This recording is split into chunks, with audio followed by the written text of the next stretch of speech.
Assalamualaikum. Untuk video kali ini saya akan membahas tentang apa itu virus corona dan dampaknya bagi pendidikan di Indonesia, khususnya di lingkungan saya. Bagaimana virus corona menyerang tubuh kita? Mungkin itu jadi pertanyaan kita semua. Kita sudah tahu bahwa virus corona sudah menginfeksi lebih dari 1 juta orang di seluruh dunia sampai saat ini. Bagaimana sih si virus ini menyerang tubuh kita? Virus corona masuk ke kita lewat percikan batuk atau bersin orang yang positif, baik secara langsung atau kita menyentuh benda yang sudah kena percikannya dan tidak cuci tangan setelahnya. Kalau udah gitu, si virus masuk lewat saluran pernapasan dan bergerak terus menuju sasaran utamanya, paru-paru. Disinilah virus yang mempunyai 3 bagian utama ini mulai bekerja.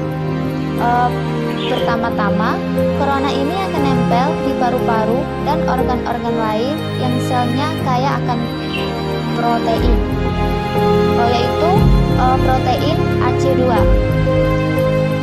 Kalau tubuh kita ibarat rumah dan virus corona itu perampok, AC2 itu ibarat gagah rumah kita. Begitu dia nempel, perlahan tapi pasti virus ini akan mendorong masuk ke tubuh kita. Dan begitu berhasil masuk, barulah aksi sebenarnya dimulai. Di fase ini, tubuh virus corona akan membuka dan sang hack terbebas. Ia akan ngehack inti sel-sel sehat untuk nipu sistem imun tubuh kita biar tidak nyerang virusnya.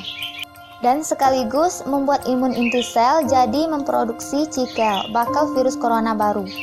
Sel yang udah terinfeksi dan cikel ini selanjutnya akan menggelembung untuk bunuh diri dan melepaskan jutaan virus corona yang siap terinfeksi dan hack sel-sel sehat lainnya. Ya, awalnya mungkin kita cuma kemasukan virus corona yang jumlahnya sedikit, tapi dalam hitungan aja jumlahnya udah ada jutaan sampai ada miliaran. Jika virus sudah memenuhi paru-paru, sistem imun kita bakalan merespon ibarat polisi dan tentara yang muncul ke tempat perkara. Kasus ini yang bikin ngeri nih. Di sini, virus corona tertipu ulung yang bisa ngakalin sistem imun kita. Mereka menyerang, membabi buta, termasuk menyerang sel-sel sehat kita. Mereka jadi nggak tahu mana kawan, mana lawan, dan perlahan-lahan jadi senjata makan tuan. Buat sebagian besar, kasus kejadian ini mengebral cukup lama, karena kalau sistem imun kita kuat, mereka pun akan menang dari segala ancaman virus corona. Begitu, kalau kadar tubuh kita sangat lemah, kalau udah gitu, efeknya bisa parah. Kita bisa kena radang paru-paru akibat sel sehat sini yang sudah tidak bisa menahan bakteri pneumonia. Kalau udah begini, bernapas pun akan terasa susah dan hidup pun ada di hadang yang sangat kritis. Mungkin mendengar fakta-fakta barusan bikin kita takut ya guys, tapi kita juga punya cara untuk melawan virus corona dengan cara memperkuat daya tahan tubuh kita dengan makan makanan bergizi. Ya, bukan lagi sekedar 4 sehat 5 sempurna, tapi kita juga mengikuti pedoman gizi seimbang yang bisa meningkatkan imun tubuh kita. Virus corona bisa parah kalau kita emang sering sakit. Kalau tubuh kita sehat, kita punya harapan untuk sehat. Dampak virus corona pada dunia pendidikan. Seperti yang kita lihat sekarang, akibat adanya virus corona, pemerintah pusat ataupun daerah baik provinsi, kabupaten, dan juga kota telah menyepakati bahwa seluruh lembaga pendidikan di Indonesia semua ditutup, termasuk juga pendidikan yang ada di lingkungan saya sendiri. Untuk sementara waktu, baik itu dari tingkat SD, SMP, SMA, bahkan dalam perguruan tinggi. Demi untuk mencegah penularan virus corona dan kemudian sistem pembelajaran pada saat ini juga sementara diubah menjadi sistem online, yaitu dengan cara melalui aplikasi-aplikasi seperti Zoom, WA, dan lain-lain. Selain itu, dampak virus corona ini juga mengancam dan mengganggu hak-hak siswa pendidikannya di masa depan. Kemudian, akibat dari wabah COVID-19 ini juga menyebabkan ditiadakannya atau dibatalkannya ujian nasional pada tahun ini. Begitu besar dampak virus corona bagi pendidikan di Indonesia pada saat ini. Sistem pendidikan online pun tidak begitu mudah.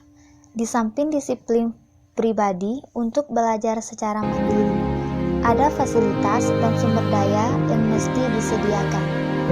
Seperti curhatan-curhatan orang tua yang sering saya dengar di lingkungan saya, bahwa mereka mengatakan atau mengakui mereka harus mendampingi anak-anak mereka belajar di rumah, berbagai mata pelajaran, dan menemani anak-anak mereka mengerjakan tugas-tugas sekolah tidak semudah yang dibayangkan.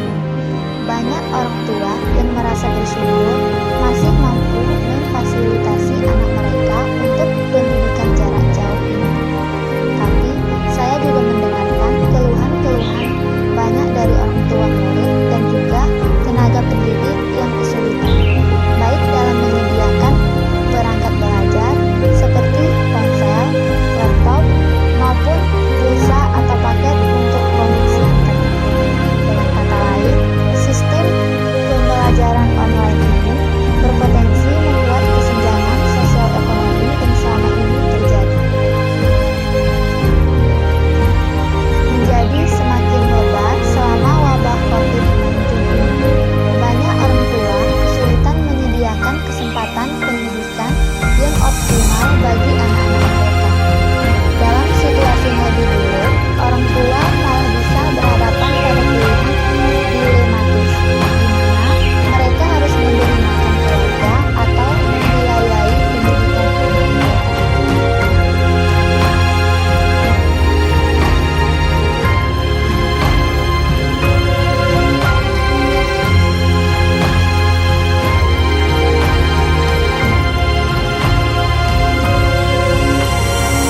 Sekian video dari saya.